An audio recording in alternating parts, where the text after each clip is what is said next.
Welcome back to Passionate About Tech. Do you have an old PC sitting in a corner collecting dust? Maybe it is too slow to run Windows properly anymore. Maybe you just want to give it a second life without spending a single cent. Today I am going to show you how to install Linux Mint, a completely free, beginner-friendly operating system that can make almost any old PC feel fast and useful again. Let's get into it. Let's get everything we need. You will need two things before we start. First, a USB drive with at least 4 gigabytes of storage. Everything on it will be erased, so make sure there is nothing important on it. Second, the Linux Mint ISO file. Open your browser and go to linuxmint.com, then click the download button. You will land on the download page for Linux Mint 22.3, codenamed Xena. Scroll down and you will see the available editions. So which one should you choose? The first option is the Cinnamon edition, described on the site itself as sleek, modern, innovative, and the most popular version of Linux Mint. This is the right choice for most people. The second option is the Xfce edition, described as light, simple, efficient. If your PC is really struggling, we are talking less than 4 gigabytes of RAM and a very old processor, Xfce is worth considering. For most people watching this video, go with Cinnamon. Click the download button next to the Cinnamon edition. You will be taken to a page showing the ISO details. The file size is 2.9 gigabytes, and a table of download mirrors organized by location. Simply click any mirror link to start the download. Pick one that is geographically close to you for the fastest speed, or just click the first World option if you are unsure. The download will take a few minutes depending on your connection. While the ISO downloads, let's get Rufus ready, because we need to write that ISO onto your USB drive to make it bootable. Go to rufus.ie and download the latest version. Once your ISO has finished downloading, open Rufus. In the Device dropdown, make sure your USB drive is selected. Click Select next to Boot Selection and choose your Linux Mint ISO file. Leave all other settings at their defaults and click Start. A dialog box will pop up titled ISO Hybrid Image Detected.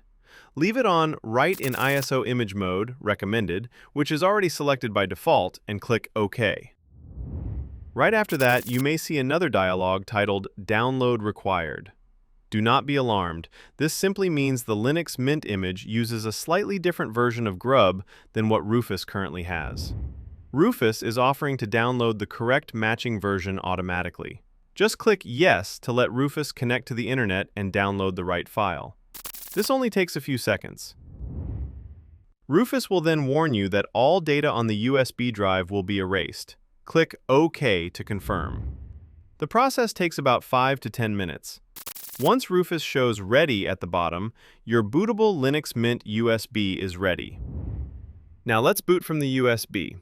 Plug it into the computer you want to install Linux Mint on and restart it. As soon as the machine begins to power on, you need to get into the boot menu. On HP machines, press Escape, then F9. On Dell, press F12. On Lenovo, press F12 or F11. On most others, try F10 or F11. Not sure about your model? Search your model name plus boot menu key and you will find it instantly. In the boot menu, use the arrow keys to select your USB drive and press Enter. Your screen will go black for a moment, then a Grub menu will appear. This is completely normal and is part of the Linux Mint boot process. You will see several options listed. The first one, Start Linux Mint 22.3 Cinnamon 64-bit, is already highlighted by default. Just press Enter to select it. The second option, Start Linux Mint 22.3 Cinnamon 64-bit compatibility mode, is useful if the first option fails to boot on your specific hardware, but try the standard option first. Linux Mint will load into what is called a live session. This is a fully working version of Linux Mint running directly from the USB without touching your hard drive at all. So what exactly is a live session, and why does it matter? The live session lets you try Linux Mint completely before installing anything. You can browse the internet, open files, test your hardware, all without making any permanent changes to your PC. If you do not like it, just remove the USB and reboot back into whatever you had before. Nothing changed. Take a few minutes to explore. Open the file manager, open the browser, check that your Wi-Fi works. Once you are happy, look for the Install Linux Mint icon on the desktop and double-click it. The installer is clean and straightforward. The first screen asks you to choose your language. Select it and click Continue. Next, keyboard layout. Select yours and click Continue. Then you will see a screen asking about multimedia codecs. Go ahead and check it. This ensures you can play videos, music, and other media formats right out of the box without any extra steps. Now, once you check that box, you will notice a Configure Secure Boot section appears below it with 2 password fields. So what exactly is this? This is a one-time security step. You will be asked to enter this password when the system restarts after installation to confirm the third-party drivers are trusted. Choose a simple password you will remember. Nothing complicated, just something you can type correctly when prompted after the restart. Once that is done, click Continue. Now comes the most important screen, Installation Type. You will see a few options here. So what exactly are these options, and which one should you choose? Erase disk and install Linux Mint completely wipes the drive and installs Linux Mint as the only operating system. This is the right choice if you are dedicating this PC entirely to Linux Mint and do not need Windows on it anymore. Install Linux Mint alongside. If Windows is detected on the drive, you will see an option to install Linux Mint alongside it, creating a dual boot setup where you choose which system to boot into each time you start the PC. For most people repurposing an old PC, erase disk and install Linux Mint is the right choice. Select it and click Install Now. You will be asked to confirm. Click Continue. The installer will now ask you a few more quick questions while it installs in the background. First, your time zone. Click on your location on the map or type your city name. Click Continue. Then, your name, your computer's name, your username, and a password. Fill these in and choose whether you want to log in automatically or require a password at startup. Click Continue. Now just wait. The installation typically takes between 10 and 20 minutes depending on your hardware. You will see a progress bar and a slideshow showing Linux Mint's features while it works. When it finishes, you will see a prompt saying, "Installation is complete." Click Restart Now, and when prompted, remove your USB drive and press Enter. Your PC will reboot directly into Linux Mint. Welcome to Linux Mint.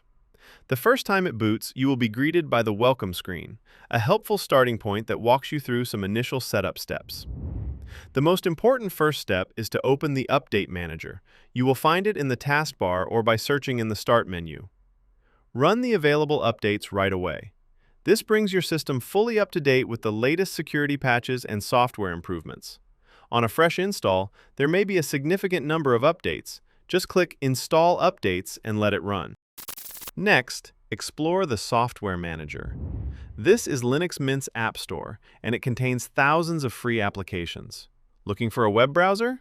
It is in there. Office Suite? It is in there. Video editor, photo editor, music player? All free, all installable with one click. LibreOffice comes pre-installed and handles Microsoft Word, Excel, and PowerPoint files, so your existing documents are not going anywhere.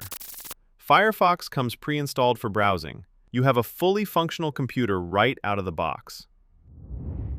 So basically, Linux Mint is a free, beginner-friendly operating system that looks and feels familiar to Windows users, runs smoothly on older hardware that Windows struggles with, comes with essential apps pre-installed, and has a massive library of free software available with one click.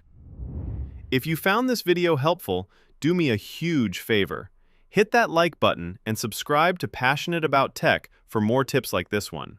Thanks so much for watching, and I will see you in the next one.